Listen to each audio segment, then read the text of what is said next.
নবী হে, ধৈর্যশীলদেরকে আপনি সুসংবাদ দিন। ধৈর্যশীলদেরকে সুসংবাদ দিন, তার মানে বিপদে ধৈর্য ধারণ করতে হবে। প্রিয় ভাইরা, ইন্নামাস সাবরু ইনদা সাদামাতিল উলা। বিপদে আমরা অনেক সময় প্যানিক হয়ে যাই, অস্থির হয়ে যাই, কি করব, হতাশ। না, মুমিনরা হতাশ হয় না, ধৈর্য ধারণ করে। কি করে? কি করে? ধৈর্য ধারণ করার শক্তি দাও গো মেহেরবান আমায়, দাও গো মেহেরবান। পড়েন, ধৈর্য ধারণ করার শক্তি দাও গো মেহেরবান আমায়, দাও গো মেহেরবান। সবাই বলুন একসাথে, ধৈর্য ধারণ করার শক্তি দাও গো মেহেরবান আমায়, দাও গো মেহেরবান। বুকের ভেতর ব্যথার নদী বইছে অবিরা, বইছে বইছে অবিরা। পড়ুন, ধৈর্য ধারণ করার শক্তি দাও গো মেহেরবান আমায়, দাও গো মেহেরবান। পড়েন আমিন। আল্লাহ যেন বিপদে আমাদেরকে ধৈর্য ধারণ করার তৌফিক দান করে। প্রিয় ভাইয়েরা, ধৈর্য এটা এমন একটা গাছ, যে গাছের সারা গায়ে কাটা, কিন্তু এই গাছের ফলটা বড় সুস্বাদু। আই রিপিট, আমি আবার বলছি, ধৈর্য এটা এমন একটা গাছ, যে গাছের সারা গায়ে কাটা, কিন্তু ফলটা বড় মিষ্টি, ফলটা বড় সুস্বাদু। সবাই ধৈর্য ধারণ করতে পারে না। বিষ্ণু ইসলামকে আল্লাহ তাআলা নানা সময় আশ্বস্ত করেছেন, সান্ত্বনা দিয়েছেন, আর ধৈর্যের বাণী শুনিয়েছেন। আল্লাহ বলেন, ফাসবির কামা সাবারা উলুল আজমি মিনার রাসূল। নবী হে, আপনার আগে দৃঢ় প্রত্যয়ী নবীরা যেরকম ধৈর্য ধারণ করেছে, আপনিও ধৈর্য ধারণ করুন। সূরাতুল মুজাম্মিল আল্লাহ তাআলা বলছেন, ওয়াসবির আলা মা ইয়াকুলুনা ওয়াহজুরহুম হাজরান জামিলা। ওরা যাই বলুক, আপনি ধৈর্য ধারণ করুন, ওদের কথাকে ইগনোর করুন। Just ignore what they are saying to you. যা বলে আপনি জাস্ট ইগনোর করেন। ওরা বিষ্ণু ঈসা ইসলামের মনোবলকে ভেঙে দেওয়ার জন্য কখনো বিষ্ণু ঈসা ইসলামকে কবি বলে গালি দিত। কবি কি বলতো? শায়ের। কখনো বলতো মজনুন, পাগল। নাউজুবিল্লাহ পড়বেন না? পাগল বলে গালি দিত। মাঝে মাঝে বলতো কাহিন, গণক। মাঝে মাঝে বিষ্ণু ঈসা ইসলামকে তারা বলতো আবতার, লেস কাটা। মুহাম্মদ, তোমার ছেলে নাই, তোমার বংশ নির্বংশ হয়ে গেছে, তোমার নাম নেয়ার মতো কেউ নাই। আহা, কপাল পোড়া। গোটা বিশ্বব্যাপী বিষ্ণু ঈসা ইসলামের সুনাম সুখ্যাতি ছড়িয়ে দিয়েছে কে? আকাশ বাতাস মাড়িয়ে, সাত আকাশ ছাড়িয়ে আল্লাহর আরশ পর্যন্ত আল্লাহ তাআলা বিষ্ণুনবীর সুনাম সুখ্যাতিকে সুউচ্চ করেছেন। ঠিক কিনা বলেন? ইগনোর করুন। আপনাকে কবি বলে, গণক বলে, আপনাকে পাগল বলে, আপনাকে লেসকাটা বলে, জাস্ট ইগনোর দেন। বর্তমান সময়েও নানা ধরনের ট্যাগ আমাদেরকেও দেয় কি দেয় না বলেন? দেয়। আমাদেরকে কি বলে? মৌলবাদী বলে, বলে বলে ওই যে রাজাকার বলে। রাজাকার রাজাকার খেলার দিন শেষ। মন মতো হইলে মুক্তিযোদ্ধা, মন মতো না হইলে রাজাকার, এই দিন শেষ। ওই দিন আর নাই। এই কার্ড দিয়ে আর খেলার দিন নাই। এগুলো মানুষ আর খায় না এখন, এগুলো গিলে না আর। সাধারণ মানুষ বড্ড সচেতন। দেখেন, কালের বিবর্তনে, সময়ের আবর্তনে একই পরিক্রমা আমাদেরকেও ট্যাগিং করে। আমাদেরকে মৌলবাদী বলে, ব্যাকডেটেড বলে, রাজাকার বলে, জঙ্গি বলে, যুদ্ধাপরাধী বলে। আছে না এরকম? ওয়াসবির আলা মা ইয়াকুলুন, নিজের সাথে মিলায় নেন। যা বলে ধৈর্য ধারণ করো। ওয়াহজুরহুম হাজরান জামিলা, জাস্ট ইগনোর দেন, ভালোভাবে ইগনোর করেন, খালাস, সালাম দিয়ে কেটে পড়েন। তাহলে প্রিয় ভাইরা, এই বিপদ আপদ আমাদের পিছু ছাড়বে না, পিছু ছাড়বে না। নবীদের পিছু ছাড়ে নাই, আমরা কোথায়? আমরা আর কি? বিপদ আমাদেরকে ধৈর্য ধারণ করতে হবে, মনোবল হারাইলে হবে না।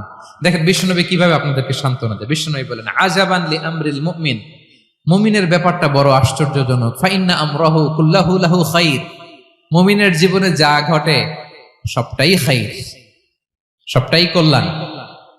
ইন আসাবাতহু সাররাউ শাকারা ফাকানা খায়রাল্লাহ ওয়া ইন আসাবাতহু দাররাউ সাবারা ফাকানা খায়রাল্লাহ। মুমিনের জীবনে যদি সুখ আসে তাহলে মুমিন শুকরগুজার হয়, এটা তার জন্য ভালো। আর যদি মুমিন জীবনে দুঃখ আসে তাহলে সে সবর ইখতিয়ার করে, এটাও তার জন্য ভালো। সুবহানাল্লাহ। তাহলে দেখেন, আমরা হয় সুখে থাকি নয় দুঃখে থাকি, ঠিক কিনা বলেন? তাহলে সুখের সময় আমরা শুকর করি, কি করি? শুকরগুজার হই। শুকরিয়া করাও একটা ইবাদত, শুকরিয়া করাও কি? আর দুঃখের সময় আমরা সবর করি, সবর করাটাও একটা। তাহলে আমাদের পুরো জীবনটাই ইবাদত, পুরো জীবনটাই সুখের সময় শুকর আর দুঃখের সময় সবর। আওয়াজ করে বলেন, সুখের সময় শুকর আর দুঃখের সময়।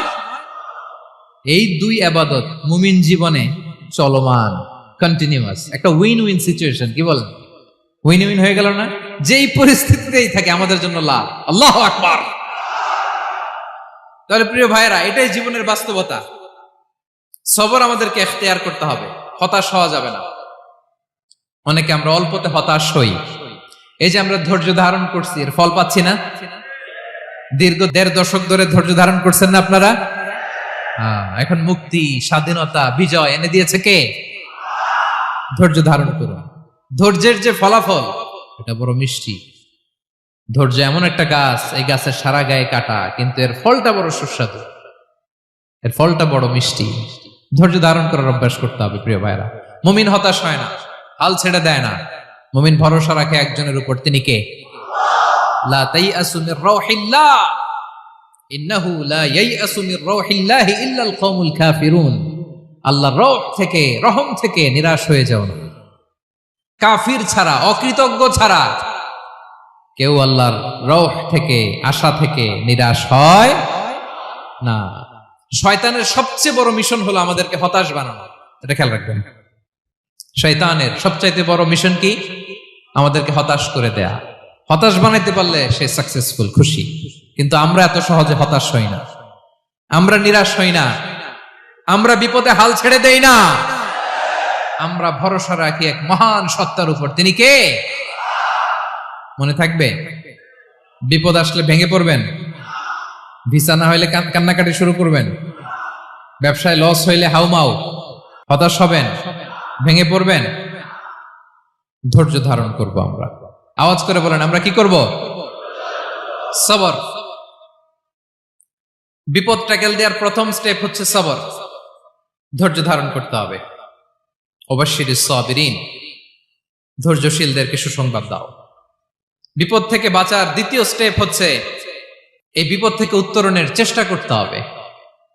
কন্টিনিউয়াস প্রচেষ্টা চালিয়ে যেতে হবে। ওয়াল্লাযীনা জাহাদু ফিনা লানাহদিয়ান্নাহুম সুবুলানা। যারা আমার রাস্তায় চেষ্টা করে, প্রচেষ্টা করে, স্ট্রাগল করে, তাদেরকে আমি পথ দেখিয়ে দেই, সুবুল দেখিয়ে দেই, ওয়ে আউট দেখায় দেই, এক্সিট দেখায় দেই। কোথাও আটকাবেন না আপনি, আপনাকে এক্সিট দেখাই দিবে কে? মালয়েশিয়াতে কেলুয়ার বলে না? কেলুয়ার কি বলে চেনেন? কেলুয়ার মানে কি? এক্সিট। এক্সিট পেয়ে যাবেন, আটকাবেন না আপনি জীবনে কোথাও। 3 নাম্বার, আল্লাহর উপর তাওয়াক্কুল করতে হবে বিপদ আসলে। ওমাইয়া তাওয়াক্কাল আলাল্লাহি ফাহুয়া হাসবুহ। আল্লাহর উপর যে তাওয়াক্কুল করে, আল্লাহই তার জন্য যথেষ্ট হয়ে যায়। তাহলে বিপদে প্রিয় ভাইরা আমরা প্যানিক হব না, ধৈর্য ধারণ করব, বিপদ থেকে উত্তরণের সর্বোচ্চ প্রচেষ্টা চালিয়ে যাব, আর ভরসা রাখবো একজনের উপর, তিনি কে? আর বিপদ আসলে এটাকে নেগেটিভলি নেবেন না সব সময়। বিপদ আপদ এটা অনেক পজিটিভ, ভালো জিনিস আমাদের জীবনে বয়ে নিয়ে আসে। শাইখুল ইসলাম ইবনু তাইমিয়া আলাইহি রাহমা, উনি বলতেন, খুব দামি কথা, খুব হেভি ওয়েট কথা, মনোযোগ দিয়ে শুনুন। তিনি বলতেন, যে নেয়ামত তোমাকে আল্লাহ থেকে দূরে সরায়, ওই নেয়ামতের চেয়ে বিপদ ভালো, যে বিপদ তোমাকে আল্লাহর দিকে ধাবিত করে।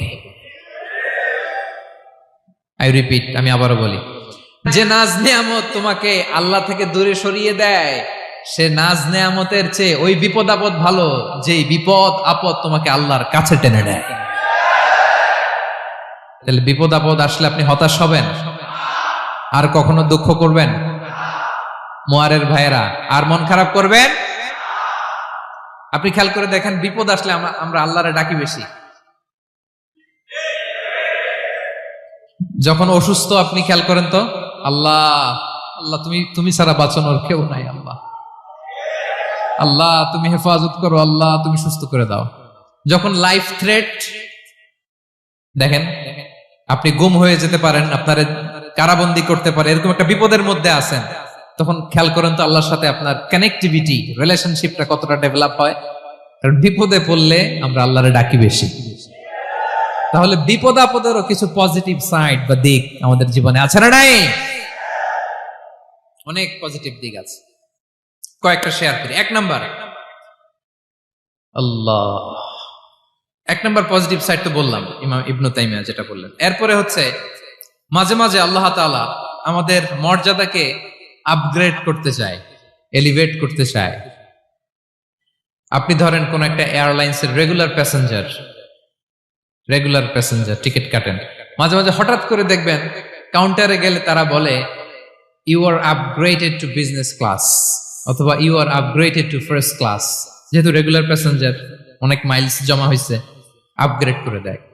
আল্লাহ তাআলা মাঝে মাঝে চায় তিনি আমাদের মর্যাদাকে, র্যাঙ্ক, এটাকে আপগ্রেড করবেন। কিন্তু আমার যে আমল আখলাকের অবস্থা, ওইটা দিয়ে ওই আপগ্রেড র্যাঙ্কে যাওয়ার সুযোগ নাই।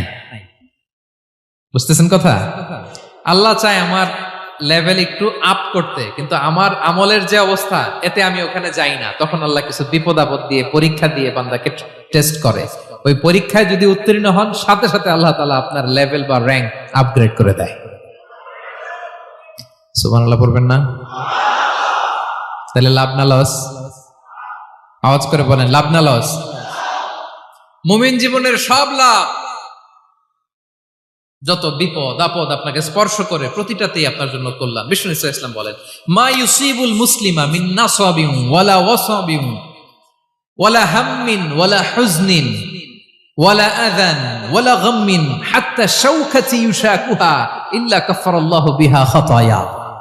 আপনার জীবনে যত দুঃখ, যত যন্ত্রণা, যত টেনশন, যত অ্যাংজাইটি, যত ইনজুরি, এমনকি গোলাপ ফুল পাড়তে যে ওখানে যে কাটা বাঁধছে, বরই খেতে যে বরই গাছে ওঠার পর যে একটা কাটা বিঁধছে আপনার হাতে, এর কারণে আল্লাহ তাআলা আপনার গুনাহ মাফ করে দেয়। সুবহানাল্লাহ। তাহলে বিপদ আপদ দিয়ে আল্লাহ বান্দার মর্যাদাকে আপগ্রেড করে। বিপদ আপদে ফেলে আল্লাহ তাআলা বান্দার পাপ মোচন করে। বিপদ আপদ দিয়ে আল্লাহ তাআলা বান্দার শাস্তি মওকুফ করে। এমন পাপ করছেন, এটার জন্য শাস্তি বরাদ্দ হয়ে গেছে, কিন্তু আল্লাহ তাআলা ওই শাস্তি থেকে মাঝে মাঝে আপনাকে বাঁচাতে চায়, তখন কিছু বিপদ দিয়ে বান্দারে পরীক্ষা করে। উত্তীর্ণ হলেই আল্লাহ তাআলা ওই শাস্তিকে মওকুফ করে দেয়। তাহলে আসুন সামারি করি, পুরো আলোচনাটার সামারি করি।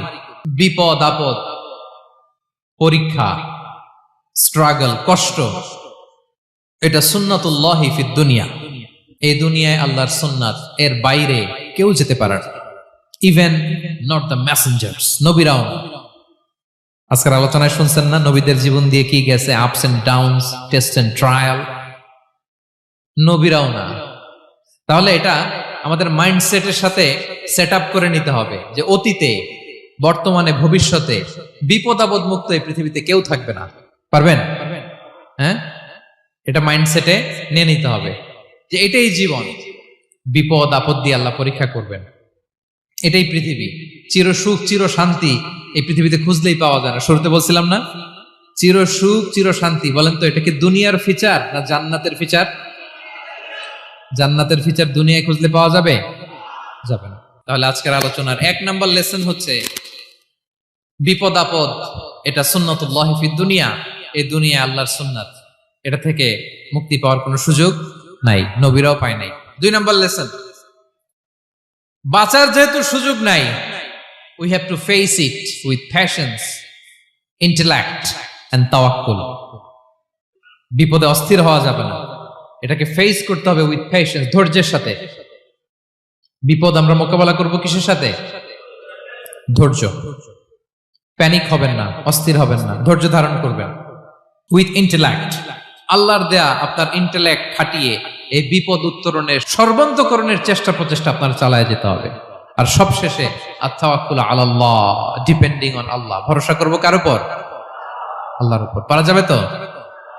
আচ্ছা, দুইটা লেসন গেল। 3 নাম্বার লেসন হচ্ছে আমাদের ছেলে মেয়েদেরকে we have to educate our child regarding the test and trial in this দুনিয়া। দুনিয়ার এই বিপদ আপদের ব্যাপারে আমাদের ছেলে মেয়েদেরকে শেখাতে হবে, বুঝাতে হবে। ওরা ছোট মানুষ তো অস্থির হয়ে যায়, আব্বু আমার সাথে কেন এমন হয়, আমারই শুধু পেন্সিল চুরি হয়, আমারই শুধু এটা হয়, আমি পরীক্ষায় খারাপ করি, আমি ব্যথা পাই, আমার এই আমার সেই। ছোট মানুষ তো বুঝে না। ওরা বুঝাইতে হবে যে বাবা, this is the essence of life, এটাই জীবন, এটাই কি এই লাইফ হ্যাকস গুলো তাদেরকে শেখাইতে হবে। ডোন্ট বি প্যানিক, প্যানিক হওয়া যাবে না। This is how life is design, এটাই জীবন, বিপদ আপদ আসবে, এটাকে মেনে নিতে হবে। ছেলে মেয়েদেরকে শিখাইতে হবে, তাহলে তারাও প্যানিক হবে না। পারবেন তো ইনশাআল্লাহ? আচ্ছা, 4 নাম্বার লেসন হচ্ছে যেটা আমরা জানলাম, এই বিপদ আপদ সবসময় আমাদের জন্য খারাপ না। সামটাইমস ইট ব্রিংস খায়ের for us if dealt properly. ঠিক মতো বিপদকে ডিল করতে পারলে এটা আসলে আমার জন্য আখেরে কল্যাণই বয়ে নিয়ে আসে। কি বলেন, তাই না?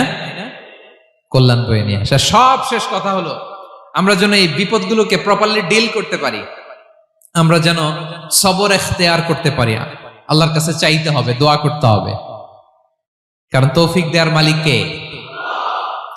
আল্লাহর কাছে যেন আমরা কায়মনোবাক্যে প্রার্থনা করতে পারি, আল্লাহ এই বিপদকে যেন আমরা ডিল করতে পারি উইথ সাবর, উইথ ইন্টেলেক্ট, উইথ তাওয়াক্কুল। আসল হাতিয়ার হচ্ছে এটা, দোয়া। আল্লাহর কাছে চাইবেন, মনোযোগের সাথে চাইবেন, আন্তরিকতার সাথে চাইবেন। উদউল্লাহ ওয়া আনতুম মুকিনুনা বিল ইজাবা। বিষ্ণু বলেন এমন ভাবে চাও যেন তুমি অনেকটা কনফার্ম যে তোমার দোয়া আল্লাহ কবুল করবেনই, এমন ভাবে চাও। অনেকে রোবোটিক দোয়া করে। রোবোটিক দোয়া মানে দোয়ার মধ্যে প্রাণ নাই, ধ্যান নাই, মন নাই, আগ্রহ নাই, ভালোবাসা নাই। ওই দোয়া আল্লাহ কবুল করে না। মনোযোগ দিয়ে চাইতে হবে চাওয়ার মতো, তাহলে আল্লাহ তাআলার পক্ষ থেকে তৌফিক পাওয়া যাবে। পারা যাবে তো ইনশাআল্লাহ? আল্লাহ তাআলা আমাদের সবাইকে বিপদে আপদে ধৈর্য ধারণ করার তৌফিক দান করুক।